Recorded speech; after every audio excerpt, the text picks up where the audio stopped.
दोस्तों, क्या आप चमत्कार के ऊपर बिलीव करते हैं?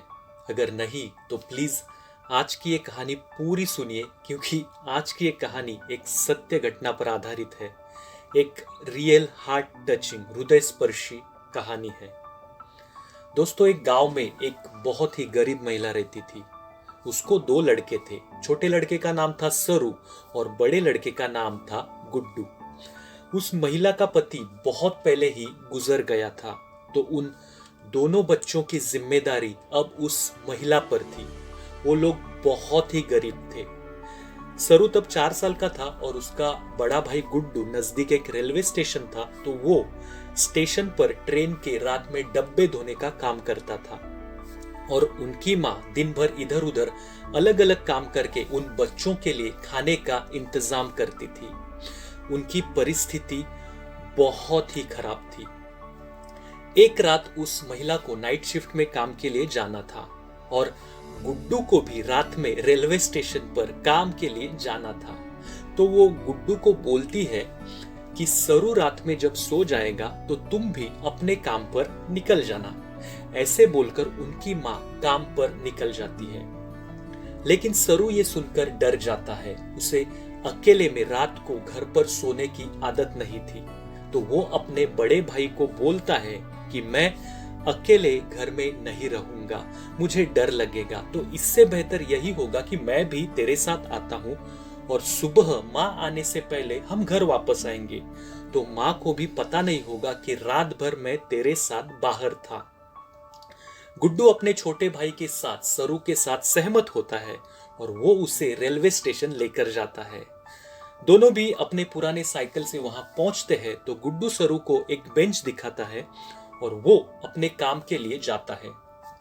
जाने से पहले वो सरू से कहता है कि किधर भी जाना मत, यही बेंच पर रहना। उस पे सरू हाँ बोलता है। गुड्डू काम पे जाने के बाद जहां सरू रुका था उसी प्लेटफॉर्म पर एक ट्रेन आती है। नई जगह, बड़ी ट्रेन सरू पहली बार देख रहा था, तो ट्रेन को अंदर से जाकर देखने का सरू का मन करता है। तो वो अंदर जाता है। ट्रेन के अंदर जाने के बाद वो एक जगह बैठ जाता है। उस गद्दी वाले सीट पर बैठने के बाद दिन भर के थकान से उसे नींद आती है, तो वो वही ट्रेन में सो जाता है और कुछ ही पलों में वो गहरी नींद में चला जाता है। कुछ समय बाद जब उसकी नींद खुल जाती है तो उसे पता चलता है कि वो ट्रेन प्लेटफॉर्म छोड़कर निकल पड़ी थी, किसी अनजान जगह। वो बहुत ही डर जाता है। उसे मालूम नहीं पड़ता कि अब क्या करे। वो ट्रेन भी लगातार चल रही थी। 2 दिन ट्रेन लगातार चलने के बाद एक अनजान जगह पर जाकर वो ट्रेन रुक जाती है। वो नई जगह, वो भीड़ वाला शहर देखकर सरू को मालूम नहीं होता कि अब क्या करे। दोस्तों, वो शहर था कोलकाता। सरू को मालूम भी नहीं था कि वो किस जगह आकर पहुंचा था। कलकत्ता शहर वो पहली बार देख रहा था। वो शहर उसके गांव से बहुत ही अलग था। फिर सरू इधर उधर भटकता फिरता रहा, उन बाकी सारे बेघर अनाथ बच्चों की तरह। जो मिला वो खाता और जिधर जगह मिली उधर वो रात को सोता था। वो 4 साल का छोटा सा बच्चा इसके अलावा और क्या कर सकता था। एक दिन सरू ऐसे ही एक रेस्टोरेंट के सामने बैठा था। उस रेस्टोरेंट में एक आदमी खाना खा रहा था, तो सरू उसे लगातार बाहर से देख रहा था। बहुत दिन से सरू ने पेट भर खाना भी नहीं खाया था, तो अचानक से उस आदमी की नजर सरू के ऊपर पड़ती है। तो वो सरू के पास जाता है, उसकी पूछताछ करता है। लेकिन सरू को कुछ भी मालूम नहीं था कि वो कहां से आया है। उसके गांव का नाम कुछ भी मालूम नहीं था। तो वो आदमी सरू को एक अनाथ आश्रम में उसे लेकर जाता है। अनाथ आश्रम में कुछ दिन रहने के बाद सरू का भाग्य एक दिन अचानक से बदल जाता है। ऑस्ट्रेलिया में रहने वाले एक शादीशुदा कपल सरू की फोटो उस अनाथ आश्रम के वेबसाइट पर देखते हैं, तो बाकी बच्चों से भी उन्हें सरू बहुत पसंद आता है। उन्हें भी कोई बच्चा नहीं था, तो वो सब लीगल फॉर्मेलिटी करके वो सरू को ऑस्ट्रेलिया लेकर जाते हैं। ऑस्ट्रेलिया में सरू की जिंदगी बिल्कुल बदल जाती है।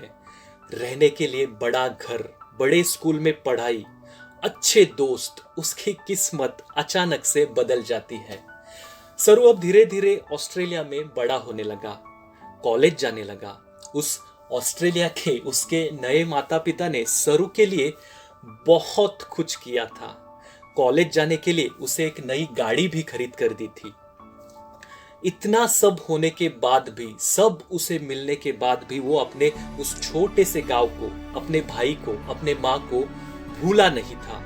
वो कभी कभी उन सबको बहुत मिस करता था।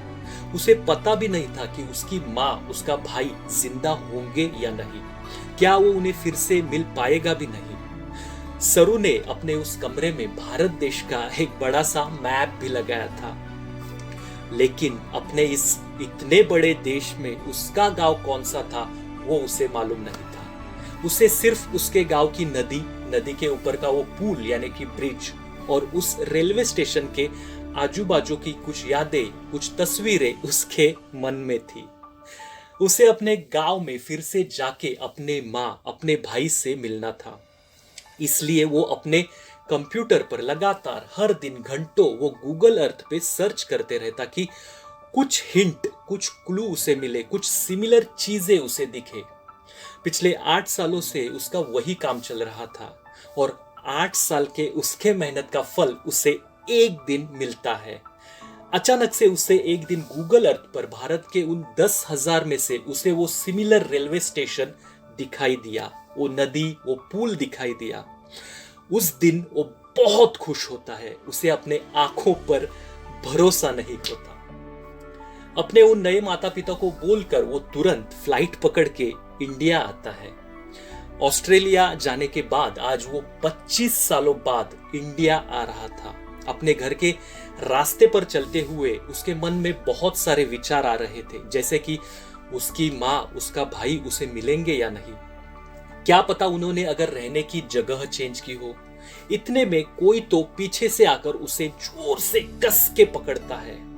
वो किसी महिला के हाथ थे, वो उसके अपने माँ के हाथ थे। 25 साल होने के बाद भी उस महिला ने उसके बच्चे को, सरू को बराबर से पहचान लिया था। एक माँ भले ही अपने बच्चे को कैसे भूल पाएगी। उसे यकीन था कि एक न एक दिन उसका लड़का सरू जरूर आएगा। वे दोनों बहुत खुश होते हैं। उन दोनों के आंखों से खुशी के आंसू बहने लगते हैं। अपने घर पहुंचने के बाद सरू को एक दुख की बात पता चलती है कि जिस रात सरू उस प्लेटफॉर्म से गायब हुआ था, उसी समय गुड्डू, उसका बड़ा भाई, उसे ढूंढने निकला और एक ट्रेन के नीचे आकर उसकी मौत हो गई थी। एनीवे, तो दोस्तों यही थी सरू की रियल लाइफ स्टोरी। दोस्तों, सरू आज भी ऑस्ट्रेलिया में रहता है। वो वहां पर एक बिजनेस करता है और हर महीने अपने माँ को पैसे भेजता है।